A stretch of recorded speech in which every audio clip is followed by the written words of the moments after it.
Car air conditioning systems, although expensive, are considered absolute necessities by their owners.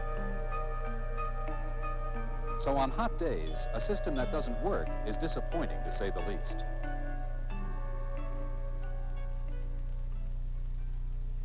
But you can change that by using the information in this climate control video reference booklet entitled Refrigeration Systems, and in this video presentation on diagnosis of air conditioning with fixed orifice tube cycling clutch systems. Now, at the end of this video presentation, you'll understand not only the title, but a whole lot more about these air conditioning systems from Ford. Now, let's review the basic differences between a fixed orifice system and the other air conditioning systems currently used on Ford vehicles.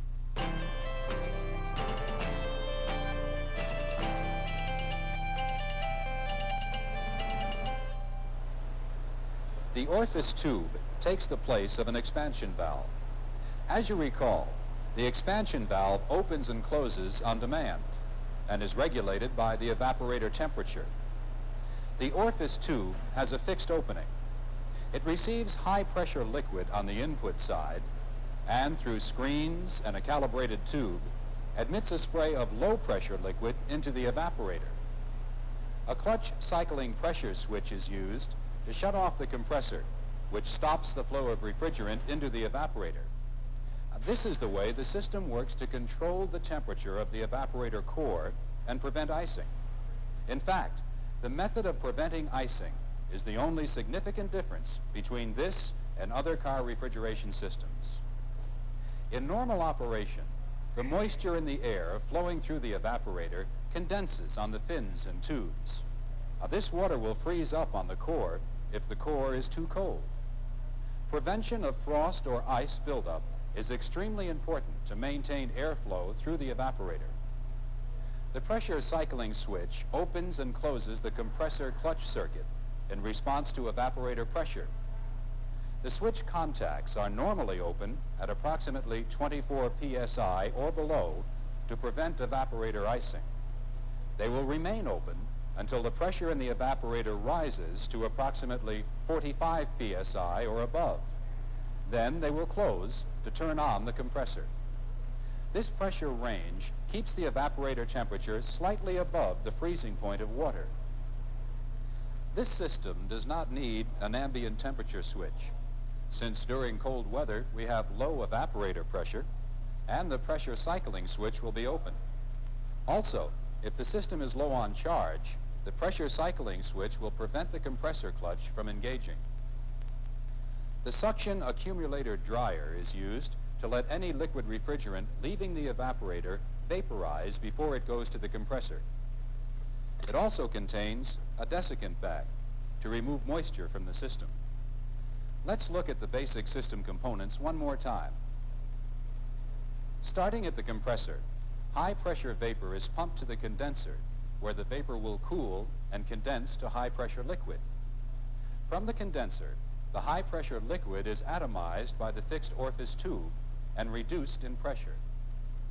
The low-pressure liquid absorbs heat from the evaporator and becomes a vapor. The low-pressure vapor is drawn through the accumulator dryer and back to the compressor to repeat the cycle.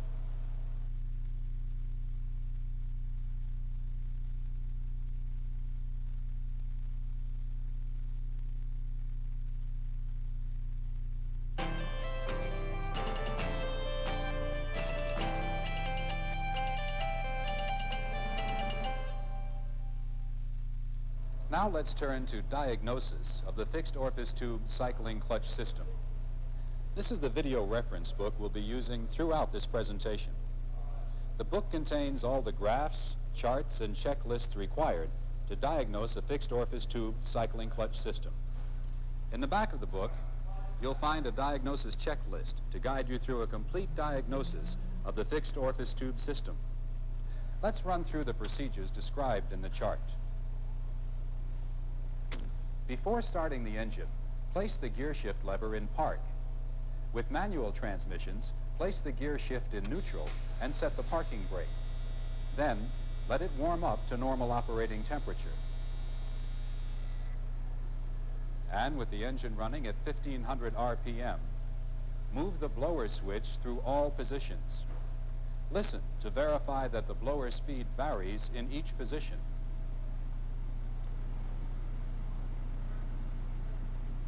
Next, move the function control lever through all of its positions and determine that air is discharged at the proper outlets.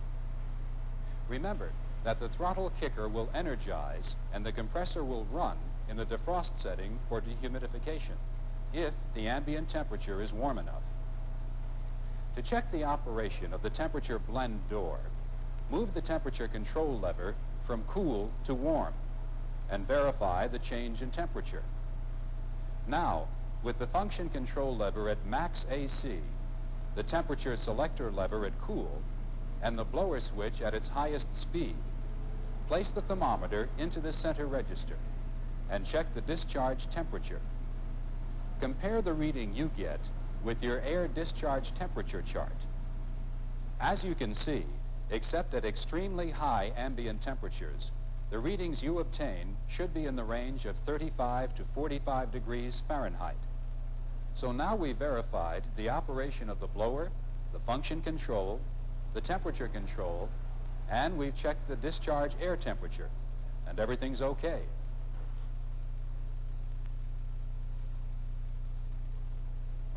Obviously, there's nothing wrong with this system. The customer's AC complaint on this car could have been a misunderstanding of the operation of the unit, abnormally high ambient heat and humidity, or improper sealing of the joints allowing warm air leaks. But you'll seldom be working on an air conditioning system where there isn't a real problem. Next, move the function control lever through all of its positions and determine that air is discharged at the proper outlets. Remember that the throttle kicker will energize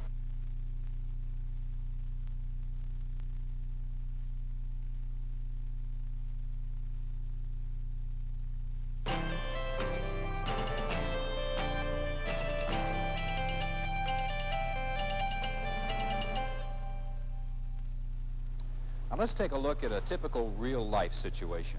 For this new car owner, the honeymoon has just ended.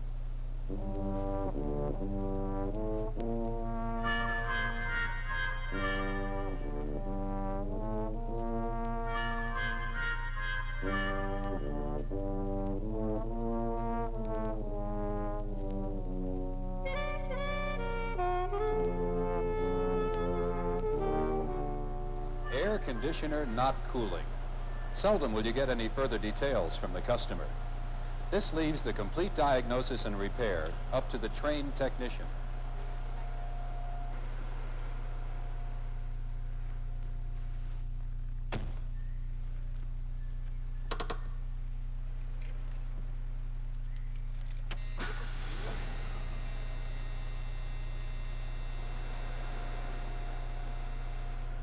Dan begins by making preliminary performance checks.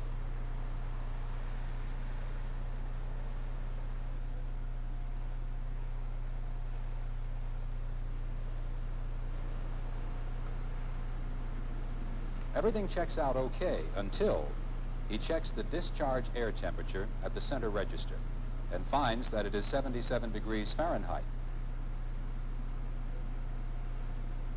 Nearly the same as the ambient temperature of 78 degrees Fahrenheit. So according to the air discharge temperature chart in the video reference book, the maximum discharge air temperature should be only a little higher than 45 degrees. So we have a problem somewhere. Before getting into the refrigeration system, let's perform some under-hood checks and inspections. First, Dan checks all around the radiator and condenser to make sure that they are clear of any debris that may obstruct the free movement of air passing over the condenser.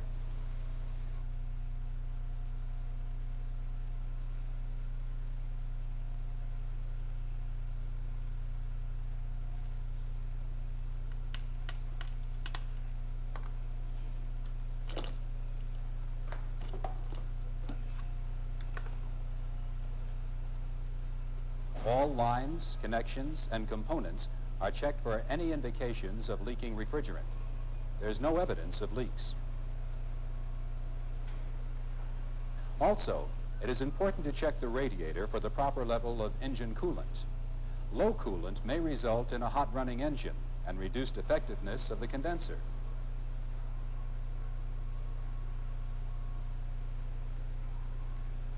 The tension of the compressor drive belt must be to specifications. It can slip if too loose, or place unnecessary strain on bearings if it's too tight. Next, start the engine.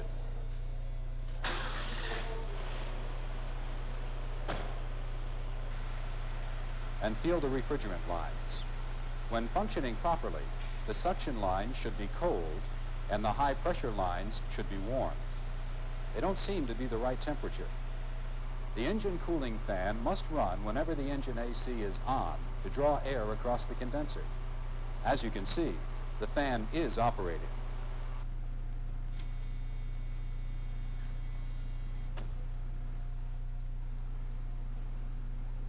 Dan moves the function control lever between AC and vent and listens for the compressor clutch to engage with an audible click.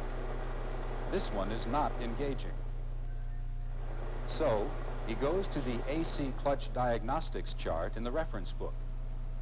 Test number 1 shows that with the function control at AC and the ignition in run, both the clutch and fan should operate. But we have found out already that only the fan operates. Therefore, Dan goes to test number 2 and reads, unplug cycling switch connector. In the harness connector, jumper across the 2 contacts. AC clutch should engage. Dan performs test 2. He disconnects the cycling switch connector. Then, using a jumper wire, he jumps the 2 contacts in the harness connector. This simulates closing the pressure cycling switch, and he hears an audible click each time the connection is made. This indicates that the clutch is engaging. It may seem logical at this point to leave the jumper connected, start the engine, and check for cool air from the center register. However, if you do that and there's no refrigerant in the system, you may damage the compressor.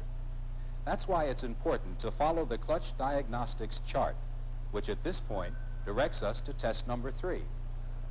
In test 3, it's necessary to attach a gauge set to the low pressure service access gauge port valve and check the refrigerant pressure. It should be 55 psi or above, but it's only 10 psi. This tells us there is very little refrigerant in the system. Dan then follows approved procedures. He partially charges the system, checks for a leak, discharges the system, repairs the leak, evacuates the system, recharges the system, checks system operation. The system is now operating properly. Dan has followed the diagnosis checklist and rechecked the system. He's now confident that the repair is satisfactory.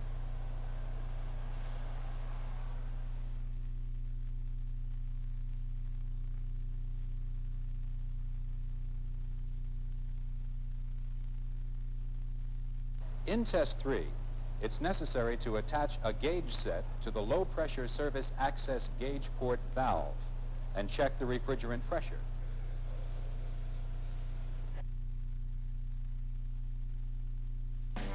Two days later, the car is returned with a similar complaint.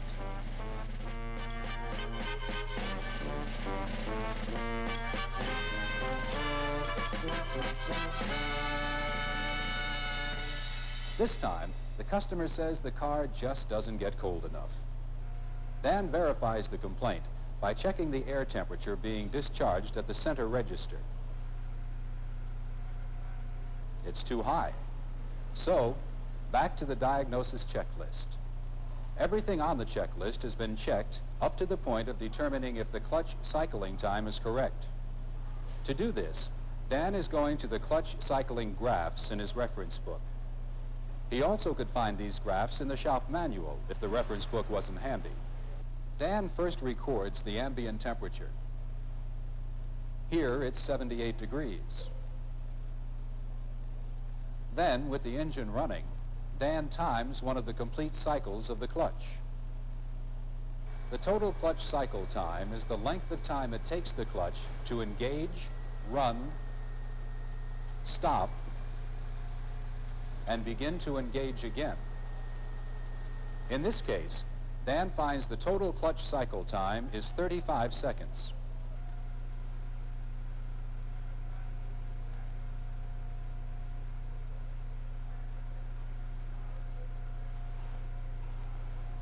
Referring to the total clutch cycle time graph, Dan discovers that at an ambient temperature of 78 degrees Fahrenheit, the normal range for the clutch cycle time is from 40 to 95 seconds. 35 seconds is slightly fast. Next, he times and records the on time. This is the actual length of time the compressor clutch is engaged, which in this case is 10 seconds. Dan refers to the clutch on-time graph to discover what the normal on-time should be. At 78 degrees ambient, on-time should be from about 34 to 84 seconds. 10 seconds is obviously very short. The clutch off time is then 25 seconds, or the difference between the total cycle time and the total on time. As you can see on the clutch off time graph, at 78 degrees ambient temperature, normal off time should be from 6 seconds to 19 seconds. So the off time is a little bit long, the on time is very short, and the total cycle time is fast.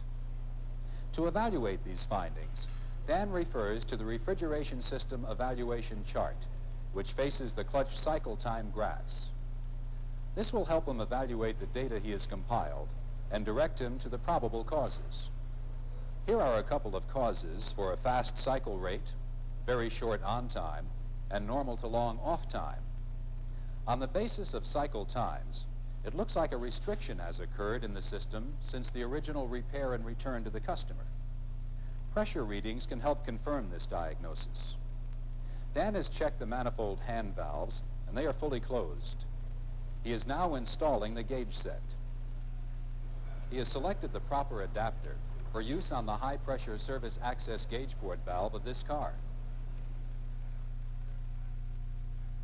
Remember, a new adapter must be used when servicing 1981 model cars. 1980 and earlier models continue to use the previously released adapters, and they're not interchangeable.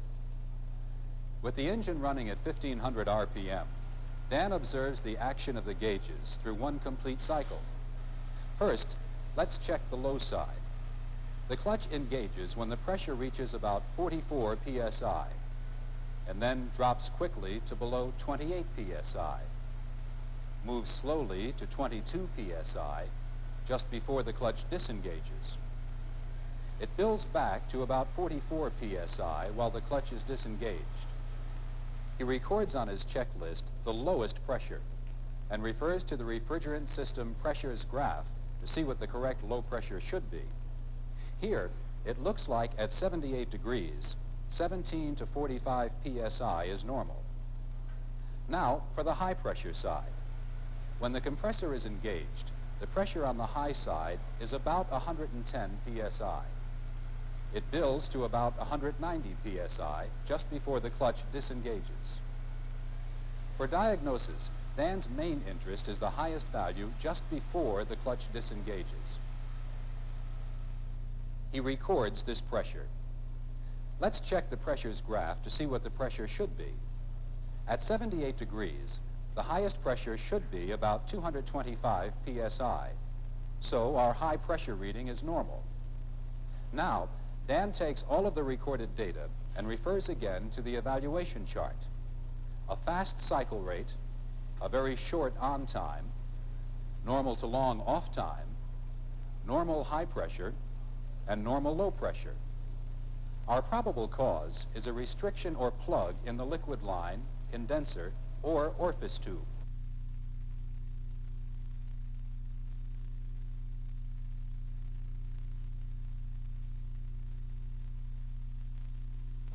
The fixed orifice tube is the most probable location because of its fine mesh screen. So following the procedures and safety precautions spelled out in the shop manual, Dan discharges the system.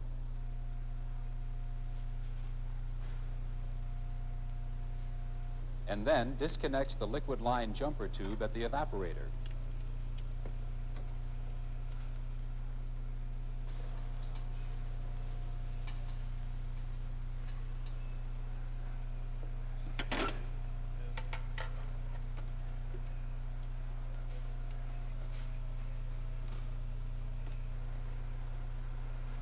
To remove the fixed orifice tube, disconnect the liquid line from the jumper tube.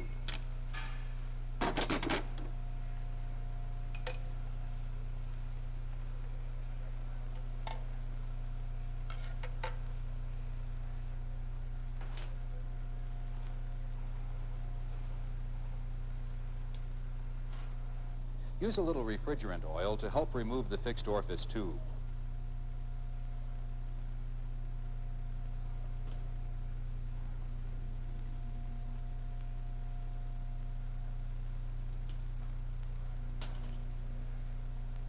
Insert the orifice remover tool, and with a clockwise motion, engage the tangs of the fixed orifice tube with the remover tool. Dan holds the T-handle of the tool steady while running the nut down against the jumper tube so as not to twist the tool.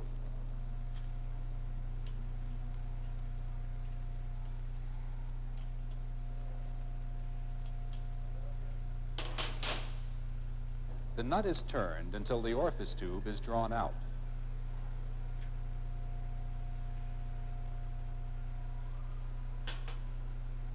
The orifice tube looks like it has become restricted by foreign material. As you recall, there were 3 possible causes suggested in the evaluation chart. In this case, the condition is a restricted fixed orifice tube. If the orifice tube had been okay, the next check would have been the liquid line between the condenser and the jumper tube. The condenser, being the most difficult, would be checked only if the other 2 areas checked out okay. After the condenser is flushed, a new orifice tube is installed, and the system is evacuated and recharged. Dan runs through the performance checks to verify that the problem has been fixed. He concludes that the car is now repaired and may be returned to the customer in good operating condition. There goes another satisfied customer, we hope. Too bad he had to come back, but in this case, it was unavoidable. As you recall, his original complaint of no AC was corrected 2 days ago, and a recheck at that time indicated that a satisfactory repair had been made. However, when the system began operating, foreign material collected in the screen and plugged the fixed orifice tube. Now, this created the second complaint of insufficient cooling. Following completion of this second repair, Dan again rechecked the operation of the system and determined that the air conditioner again operates properly. Because the technician did a good job, the dealership has gained a satisfied and loyal service customer. In this presentation, we have used clutch cycle times to help us diagnose air conditioning problems. However, with high humidity or temperatures over 90 degrees, the compressor will run continuously. This prevents diagnosis on the basis of clutch cycle times.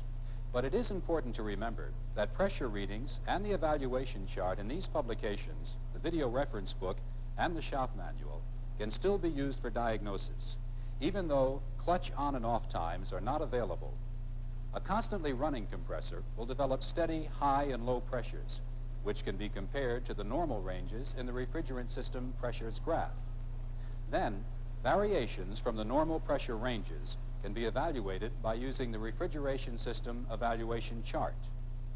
We haven't tried to show you everything about servicing the fixed orifice tube cycling clutch system, but we do want you to know how to use the materials you have available to conduct a complete diagnosis.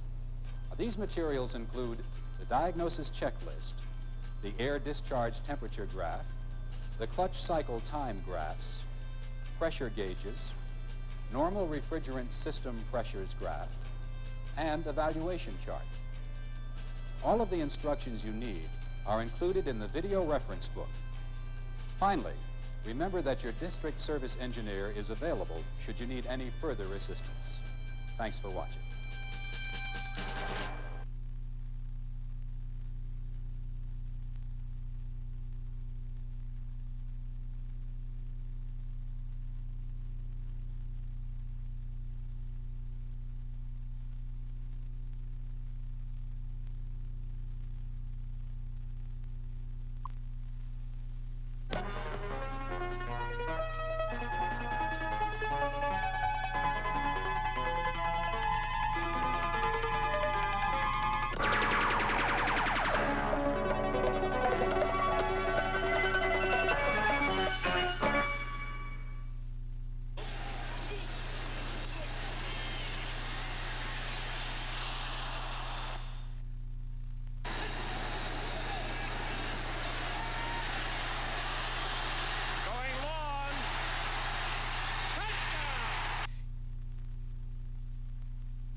Next, move the function control lever through all of its positions and determine that air is discharged at the proper outlets.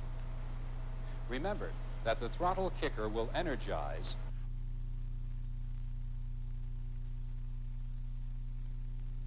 in test 3.